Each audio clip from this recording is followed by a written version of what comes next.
to the happy couple who never quite left the dirt behind. The room erupted in laughter, the kind that wasn't meant to be kind. I froze. My champagne glass trembled in my hand as my sister Camille's voice, sweet as poison, echoed through the banquet hall. All eyes turned to me and Cole, my husband, and I could feel 200 stares burrowing under my skin. My name is Rachel, and that day was supposed to be the one I remembered forever. For joy, not humiliation. I should have known Camille wouldn't let me have that, not without one last reminder of where I ranked in the Mercer family pecking order. There she stood, glowing in her custom silk gown, front and center like she owned the night. Meanwhile, I sat in my late aunt's hand-altered dress, swallowing back the sting in my throat. "Rachel, for heaven's sake, smile," my mother hissed, her freshly manicured nails biting into my arm. "You're embarrassing us. Everyone's watching." Of course they were. They'd watched my entire life like it was a slow-motion train wreck, placing bets on which Mercer sister would fall first. And spoiler alert, it was always me.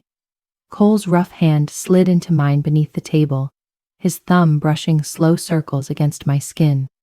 I looked over, and those steady hazel eyes met mine, calm, grounded, as if the whispers in the room didn't even exist. "Let them laugh," he whispered, his breath warm against my ear. "They don't get it, but we do." God, I loved this man, still smelling faintly of earth and wind from the fields he walked that morning.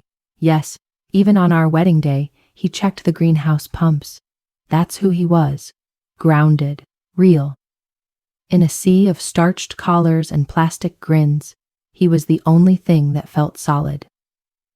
"Still wild to me that you married a farmer," my younger sister Ava whispered as she slipped into the chair next to mine.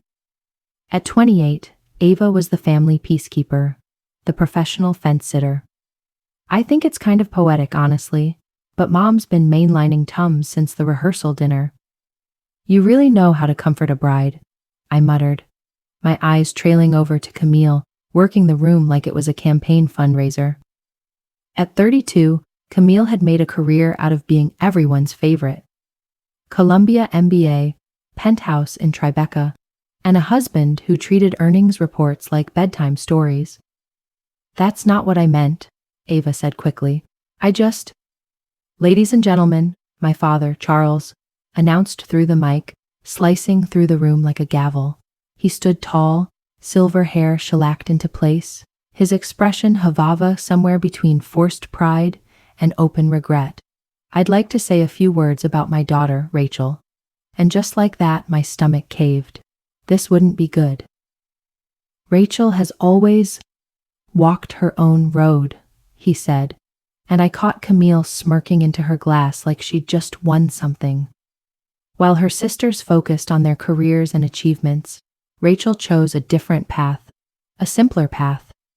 Cole's hand tightened around mine. "She married Cole," Dad continued, "a man who works with his hands and values honest labor. We wish them well in their humble little life." The applause was the kind reserved for awkward speeches at bad plays.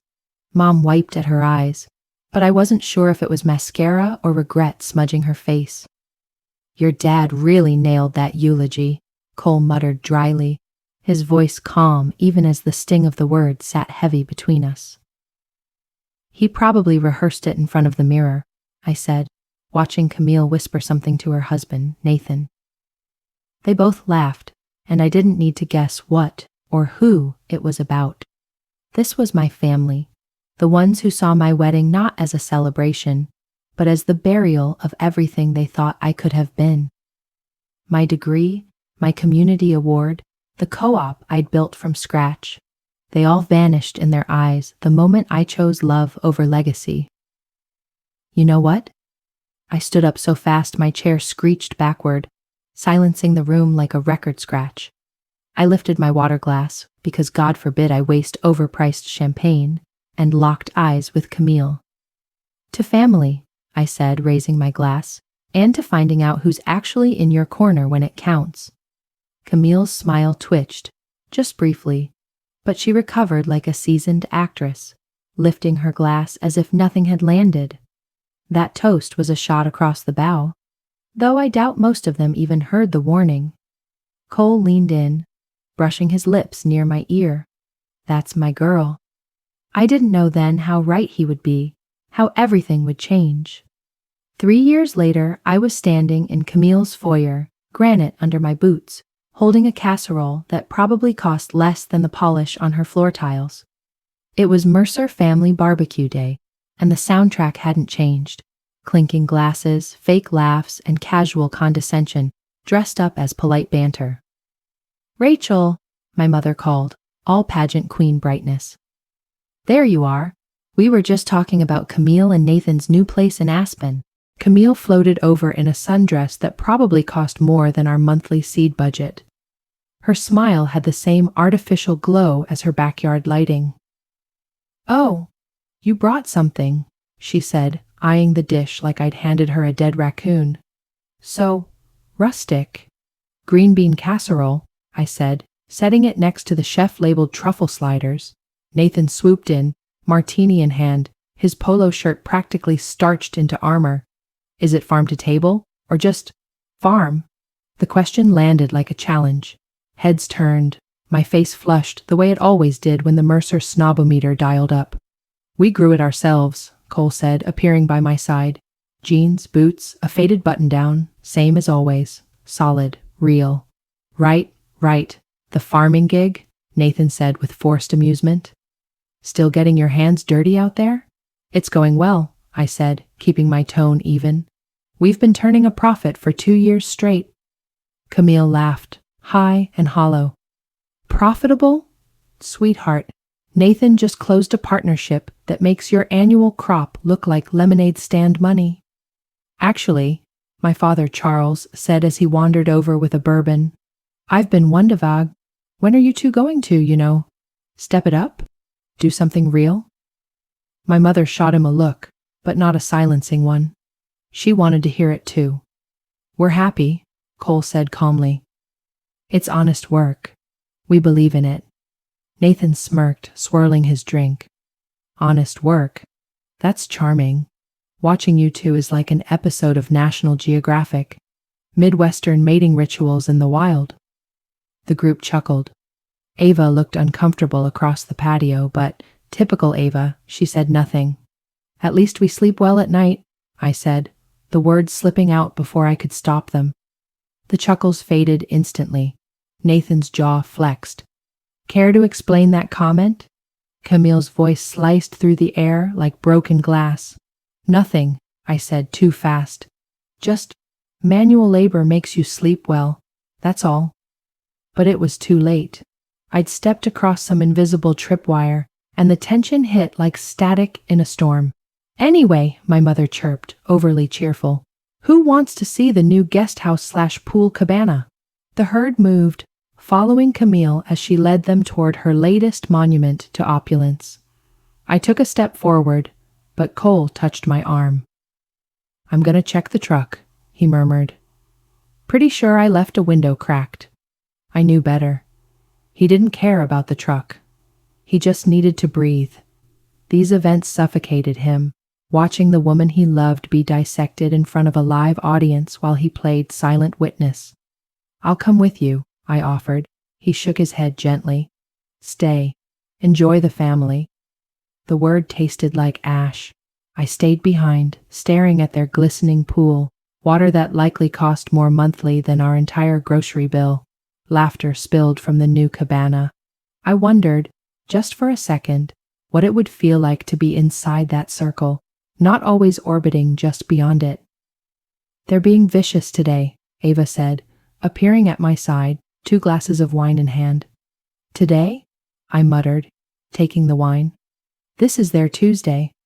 "It's not always this bad, right?" I asked. Then I looked at her. "Wait, when's the last time anyone here asked me about my life without turning it into a punchline?" Ava hesitated. "Things have been weird lately. Nathan's been twitchy. And Camille, she's stressed." "Stressed about what?" I asked. Ava glanced around, then leaned closer. Some of Nathan's big investments tanked. Like, big. Camille's been making noise about cutting back. Before I could digest that, Camille's voice rang across the yard like a whip. Rachel, come help us settle a little debate. I sighed, grabbed my glass, and walked back to the group. We're talking career paths, Camille said, smiling like a predator. I was just saying how you've really leaned into your calling. I mean, not everyone can handle the intellectual rigor of, what is it? Subsistence farming. The group laughed right on cue. But seriously, she pressed, stepping closer. Don't you ever wonder what you could have been? If you'd actually tried? Like, really tried? Instead of settling for a chicken coop and a vegetable stand? Her words hit like shrapnel. Every buried doubt, every ache I'd silenced, surfaced under that lacquered condescension. I mean, come on, Camille continued. Some of us dream beyond dirt and farmers markets. Real life happens on Wall Street, not whatever fantasy camp you two are running out there. The air thinned. Even the sycophants looked uneasy. I set down my wine, calm as ice. You're right, I said. Real life does happen, and sometimes it sneaks up on you in ways you don't see coming. 6 months after that hellish barbecue, the first cracks started to show. It began with silence. My parents, who once called religiously with breathless updates about Camille's latest power move, just stopped. When I finally got them on the phone, it was like talking to bad actors in a half-rehearsed play. Flat, awkward, distant. How's Camille? I asked during one unusually stiff phone call with my mom. Oh, you know Camille, always swamped, always chasing the next big thing. Then, silence. The kind that makes your skin itch. And Nathan, he's fine. Listen, sweetie, I have to go. Your dad needs me. Click. I stared at the phone. In 3 decades, my mom had never ended a call without a goodbye, unless there was blood or fire involved. The next red flag showed up at Ava's birthday dinner. She picked a no-frills Italian spot downtown, which should have tipped me off. Mercer's didn't do modest. Where is everyone? I asked as Ava slid into the booth across from Cole and me. Mom and Dad bailed last minute. Camille and Nathan are caught up in some work thing. Work stuff? On a Saturday? I raised an eyebrow. Ava just picked at her bread and mumbled, It's been complicated lately. Complicated how? I leaned in. Ava, what's going on? She scanned the room, then leaned close. Nathan's firm is in trouble. Major trouble. Something with high-risk trades gone bad. Like fraud-level bad. My stomach did a weird little flip. Not quite joy, but something dangerously close. I swallowed it, ashamed. How bad? I asked. Bad enough that they listed the Aspen house, sold the yacht, and Camille's been quietly begging relatives for loans, Ava said. The flutter swelled. I sipped my wine to hide the smirk threatening to escape. Have they hit you up? Cole asked her, calm but direct. Not yet, Ava muttered. But probably only 'cause I'm broke too. She finally met my eyes. They haven't called you, have they? Nope, I said. But then again, we're just the mud people, right? What would we know about real finance? Ava winced. You heard her say that? Heard it? I was there. Front row at the Camille circus. She's been edgy, snapping at everyone. Even the princess has bad days now, I guess. We ate mostly in silence, but I could feel Cole's eyes on me. He knew exactly when the gears in my head were starting to turn. A few days later, I was elbow deep in tomatoes when my phone buzzed with a call from an unknown number. Rachel? The voice was shaky, older than I remembered. It's your mother. Mom? Are you okay? I'm fine, honey. Just tired. We were hoping you and Cole could come by this weekend. There's something we need to talk about. As a family. That phrase, as a family, was Mercer code for disaster. What kind of something? Better if we discuss it face to face. Saturday at 2? I glanced at Cole, who was pretending not to listen while tossing tomatoes into a crate. His shoulders were tight. I guess so. Want me to bring anything? Just you. And Cole, of course. The line cut off, leaving me holding the phone like it had burned me. Family meeting? Cole asked, still loading tomatoes without even glancing over. Looks that way, I said, watching him wipe dirt-stained hands on his jeans. Any idea what for? He asked. I sighed. She didn't say, but if Ava's right, they're about to pass the hat. It wasn't really speculation. We both knew exactly where this was heading. That night, I lay awake staring into the ceiling fan while Cole slept soundly next to me. Part of me, a part I wasn't proud of, felt a flicker of excitement. After decades as the family footnote, they were finally going to knock on my door. The irony was thick enough to choke on. After years of mocking our mud pie life, they were now crawling back to the girl with dirt under her nails. But then there was that other part of me, the little girl who once begged Camille to let her play. That part still ached, still cared, still hoped. Saturday came with cold skies and rain misting over the windshield. A perfect match for how I felt. Cole didn't say much as we drove. His grip on the steering wheel was calm, but his jaw, granite. Whatever they say, he murmured as we turned into my parents' driveway. Just remember, you don't owe them a damn thing. I know. Do you? He said, glancing at me. You've got a soft heart, Ray. They've played that card before. I stared at the house I once called home. White shutters, trimmed lawn, fake perfection. It looked smaller now, duller. I'll be fine, I said, not sure I meant it. As we reached the porch, my phone buzzed. Unknown number. Emergency family meeting. Please come. We need you. From Camille. The same Camille who once said I'd never amount to anything. I slipped the phone into my pocket, rang the doorbell, and braced myself. My heart thudded like it knew a storm was coming. Time to see what real life looked like when it came crawling to the one they'd buried in backhanded compliments. The second we stepped in, it was clear this wasn't a visit. It was a tribunal. They were all there, posed like a staged intervention. Tight circle, solemn faces. Even the damn lighting felt dramatic. My parents looked different, smaller, tired, like they'd finally realized the pedestal they built was sinking. Camille sat on the armchair's edge. Nathan stood by the window. Only Ava looked like she wanted to disappear, her eyes flicking up with silent apology from where she sat cross-legged on the ottoman. Rachel. Cole, my dad said, gesturing to two stiff chairs that had clearly been set out like witness stands. Thanks for making the time. We sat down, and I immediately felt like I was on trial.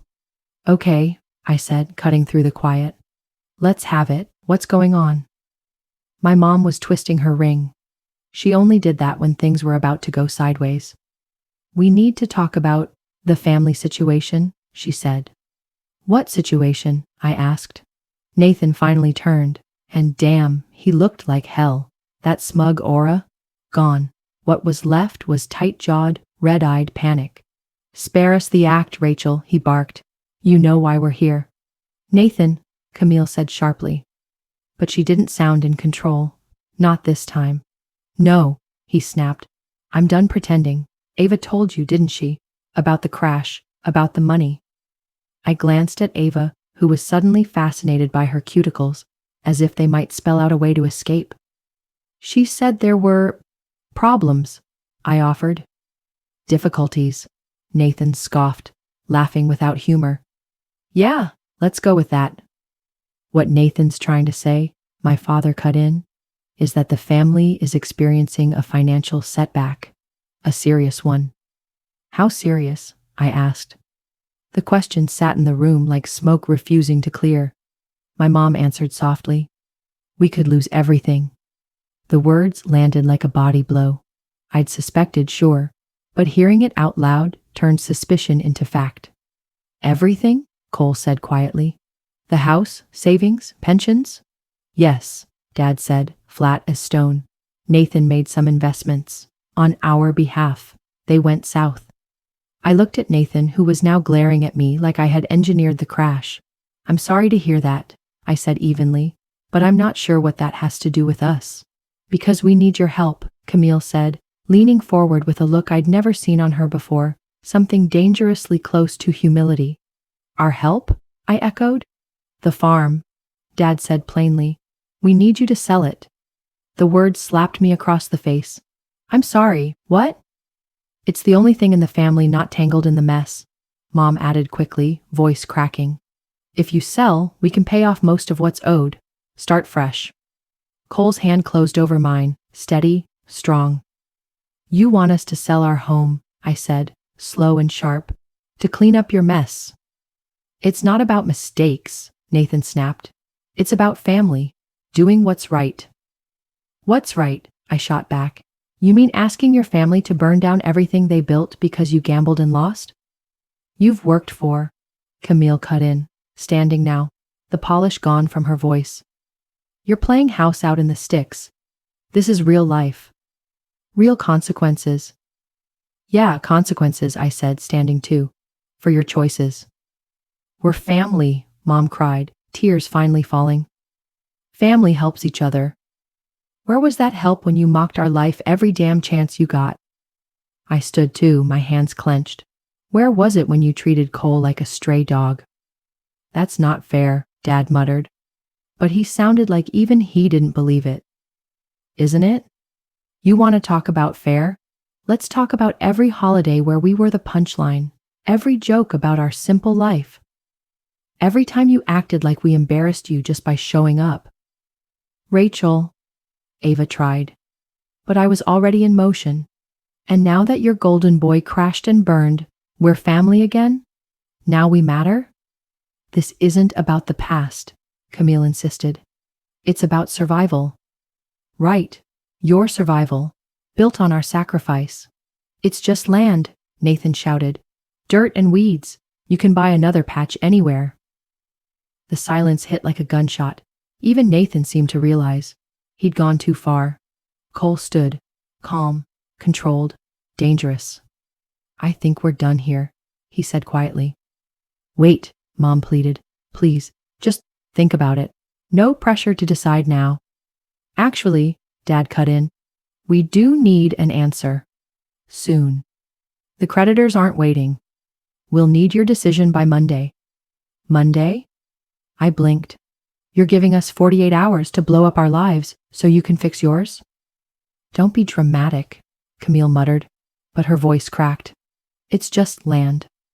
This is about people, about my daughter's future. And ours? I snapped. You don't have kids? She fired back. You wouldn't understand what's at stake. The words hit like a gut punch.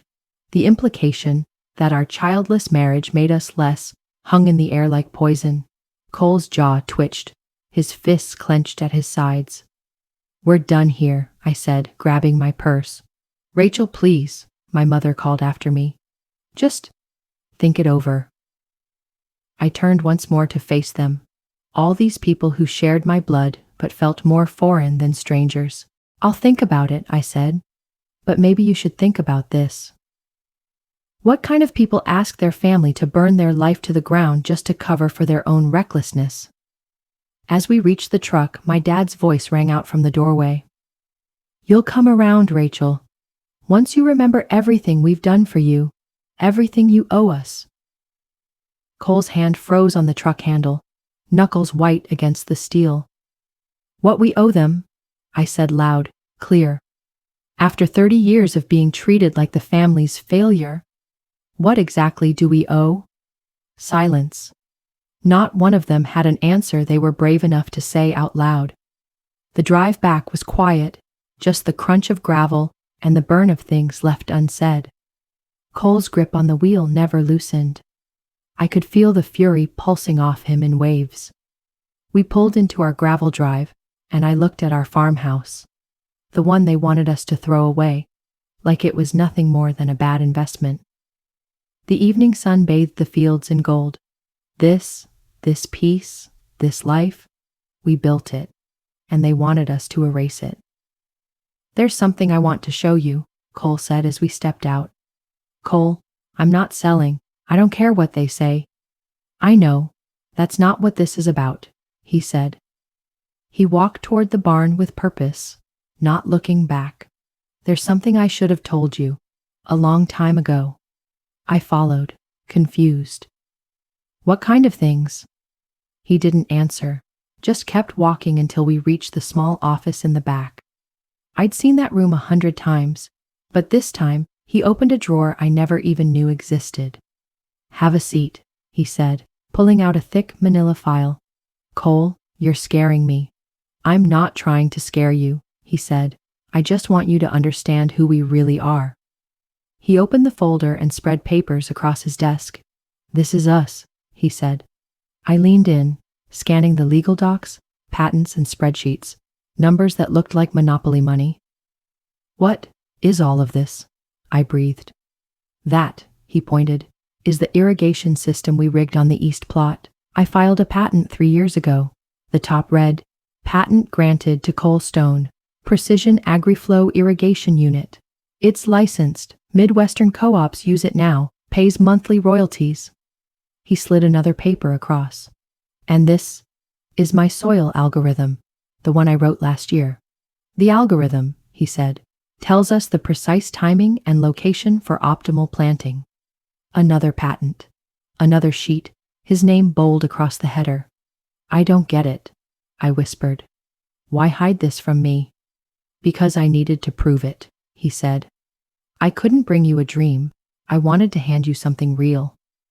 Rachel, this land isn't just a farm, he said. It's a prototype lab. Everything we test here? It's R&D. The irrigation, crop rotations, the soil feedback loop. It's all part of a bigger system. My head reeled. How big are we talking? He grabbed a folder marked confidential and pushed it toward me. The bottom line made my stomach drop. I blinked twice, thinking I'd misread it. Is that our valuation? I asked. He nodded. Stone Agritech, that's us. I launched it the year we got married. This farm has been our lab ever since. You've been running a tech company right under my nose? A stealth company, technically, he said. But why the secrecy? Why let them treat us like backward hillbillies? Because I wanted the truth, he said. I wanted to know who they really are without the smoke and mirrors. You knew, I said, stepping back. You knew how they belittled us, and you let it keep happening. I needed to see their true colors, Rachel. And I sat there at every gathering, swallowing shame I didn't earn, believing them. You let me question my worth. You watched me stress over groceries, while you had this empire tucked away in a drawer. We were never in trouble, Rachel, not once. We just let them think we were. That's not the point, I exploded. You let them make me feel small, and you didn't stop it. That was never my intention. But you let it happen, I said. There's more, he said, barely above a whisper.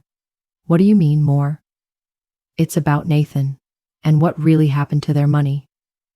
He shorted our company, Rachel. He bet we'd crash. What? How is that even legal? He funneled client funds, your parents' retirement savings, into a bet that we'd go under. He thought a farm was a joke. He gambled everything on the belief that we would fail. My phone buzzed. Text from Ava. They're coming tomorrow. Everyone. Dad says it's non-negotiable. They're not taking no for an answer. I passed Cole the phone. He read it and smiled. Not with fear, but with fire. Good, he said. Let them come. Good? Cole, they're coming to pressure us, to demand we sell. Cole stood abruptly, snapping the folder shut with a finality that made me flinch. What are you about to do? I'm going to give them what they've always wanted, he said. A front row seat to the truth. It wasn't a smile. It was a warning. I barely recognized the man standing in front of me. Time for a little education. Let them see exactly what this dirt farm is really worth. And after that? I asked, my throat dry. Then we'll know, he said, whether they're family or just bloodlines dressed in entitlement. I stared at Cole, truly seeing him for the first time. The patient farmer mask was slipping, revealing the strategist underneath. "You've been waiting for this," I whispered. "Not waiting. Preparing," he replied. "Big difference." "Is it?" I muttered, unsure which scared me more. His eyes met mine, and they burned with something fierce, something dangerous. "Tomorrow," he said, "they meet the real us." They rolled in like a tax audit. 3 black SUVs synchronized like a hostile takeover. I watched from behind the curtain as my childhood reappeared in heels and tailored suits. My parents looked like they were walking into a funeral. Their own, maybe. Camille gripped a leather folder like it was a weapon. Nathan fussed with his tie, still clinging to whatever scraps of control he had left. Even Tiffany was dragged along, 8 years old, confused, spotless in white like a ghost. "Showtime," Cole muttered, buttoning his shirt like it was armor. He refused to dress up, jeans, boots, and the same flannel they always mocked. A harsh knock rattled the door. That was my father's signature bang, demand, not request. I opened the door and found them posed like a royal inquest, my blood, now strangers in suits. "We need to talk," Dad declared, not a greeting, a command. "Come on in," I said coolly, stepping aside like I wasn't bracing for war. They entered our home like buyers walking through a foreclosure. This wasn't their first visit, but now they saw dollar signs where there used to be memories. "Have a seat," Cole offered, calm and polite, like a trap. "We'll stand," Nathan barked, like that made him taller. "Let's not drag this out," he added, already reaching into his bag of pressure tactics. "We've brought papers," my dad announced. "Just sign here. Contracts, deeds, legal traps all neatly stacked on our coffee table. It's appraised. Buyers lined up. Let's not waste time," he added, tone like a car salesman hiding rust under wax. "You did what?" I said. "You put a price on our home? Without our consent?" "It's efficiency," Mom added weakly. "There's urgency here." "Urgency for who?" Cole asked, still seated, still composed. "Cut the theatrics," Nathan hissed. "You know what this is about? Your parents are drowning. Camille and we're losing everything." "Tiffany's future is on the line," Camille added, gesturing to the little girl staring at our rug like it held answers. "Daddy, are we in trouble?" Tiffany asked, her tiny voice slicing through the tension. "It's just adult talk, honey," Camille said quickly. "About family?" Tiffany asked again. "Exactly," Mom said, eyes locked on mine. "Family means stepping up." That old familiar guilt tried to slither back in, the one they'd trained into me since childhood. But then I caught a glimpse of Cole, calm, calculating, watching.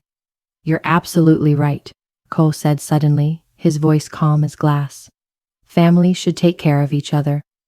Mom exhaled like a judge had pardoned her. "I knew you'd come to your senses," she gushed. "And that's why," Cole said, walking across the room, "we need to get real." He grabbed a thick folder from his desk, the one he showed me last night. "What is that?" Camille said, already suspicious. "Just facts," Cole replied. "The kind that don't lie." "We're not here for theatrics," Dad barked. "Oh, you'll get your answer," Cole said, cool as ever. "But humor me, Nathan. What's this place worth to you?" Nathan scoffed. "$250 tops. It's farmland, not Silicon Valley." "Cute guess," Cole said, cracking open the folder. "What if I told you this very land is the headquarters of a $50 million company?" You could have heard a pin drop, or a jaw. "What the hell?" Camille whispered. "Stone Agtech," Cole said, casual. "Ring a bell?" Nathan turned pale like he'd seen a ghost, and the ghost had receipts. "No way," he muttered. "Really?" Cole raised a brow and laid down document 1. Patent 10-847-something. Smart irrigation system. Developed right here.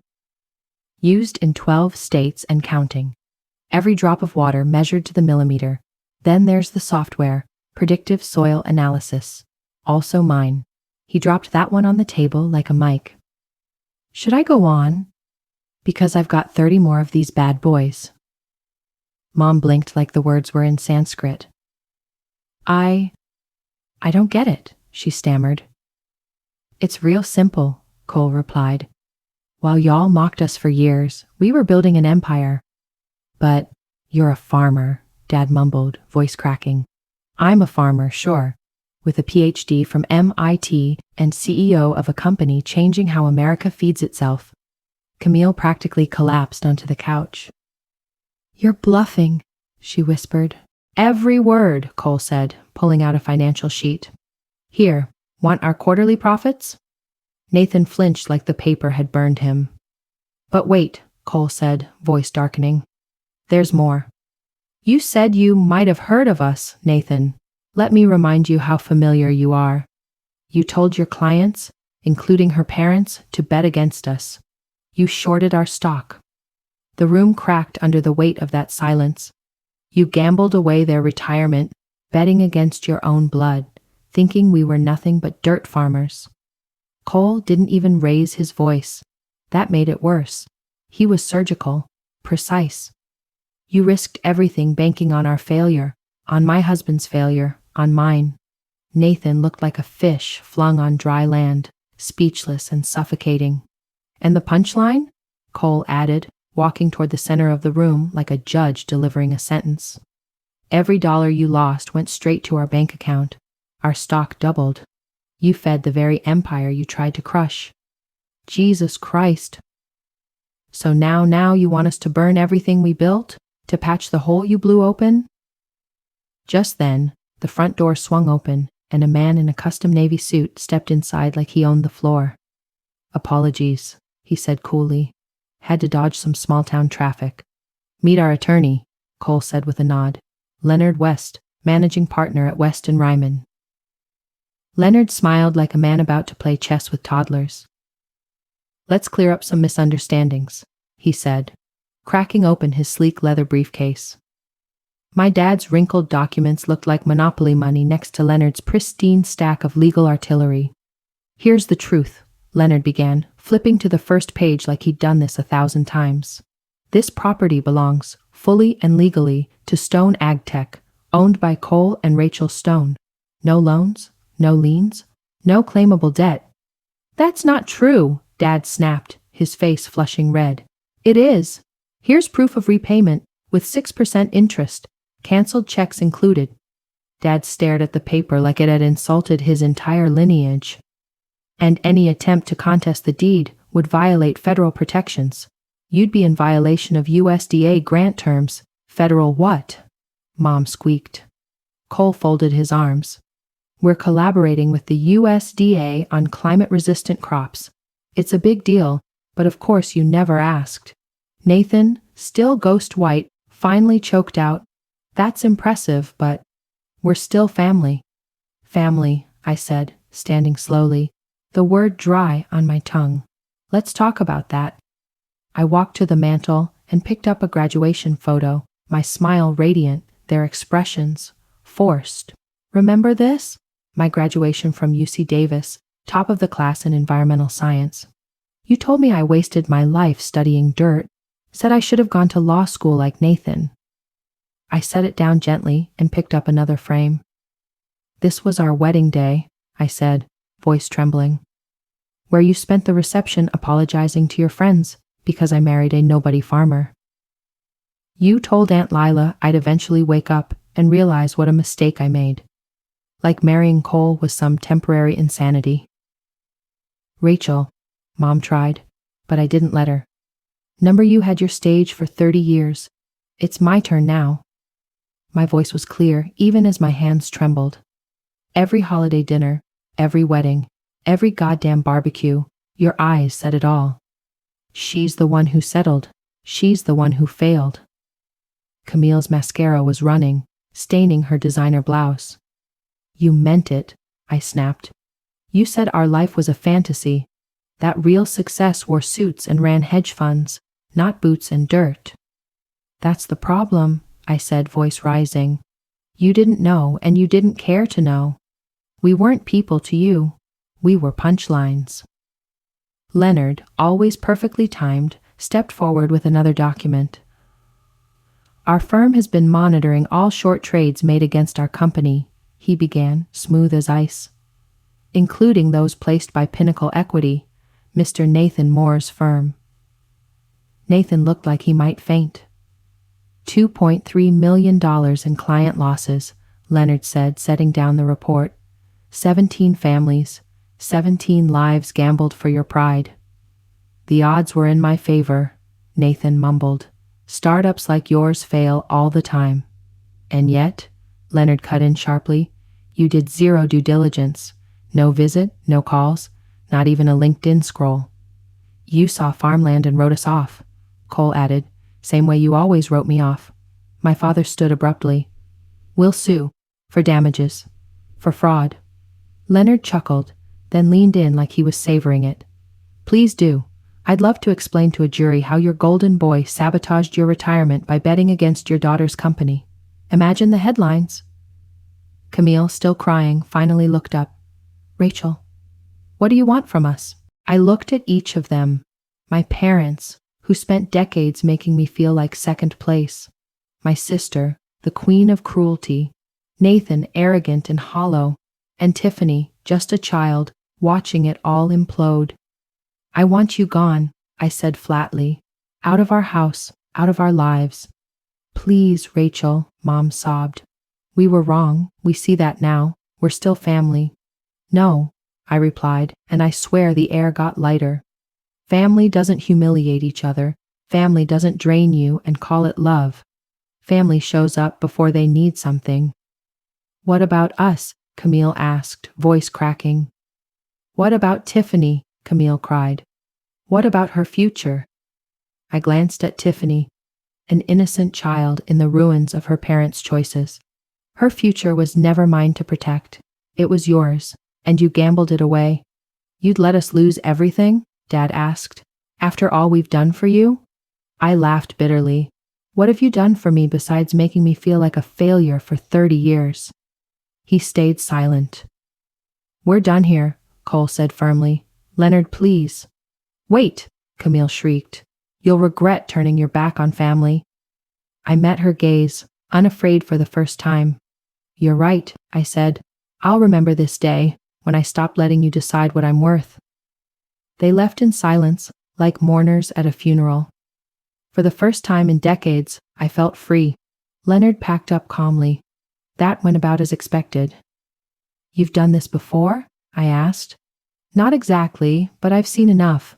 Desperation shows people's true selves. Cole and I sat quietly on the porch, the sunset stretching over the fields they once called worthless.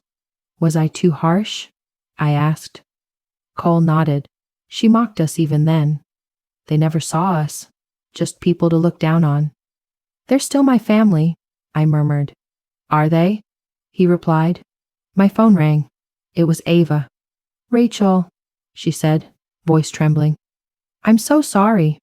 I knew how they treated you. I stayed silent.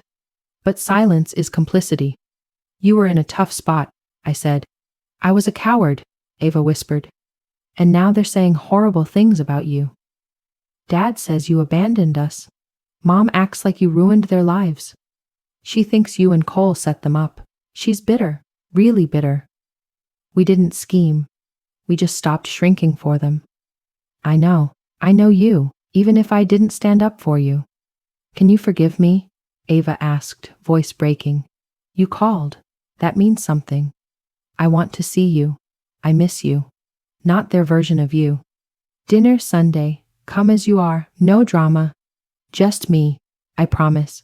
After I ended the call, Cole took my hand. One down, he said. Think the rest will follow?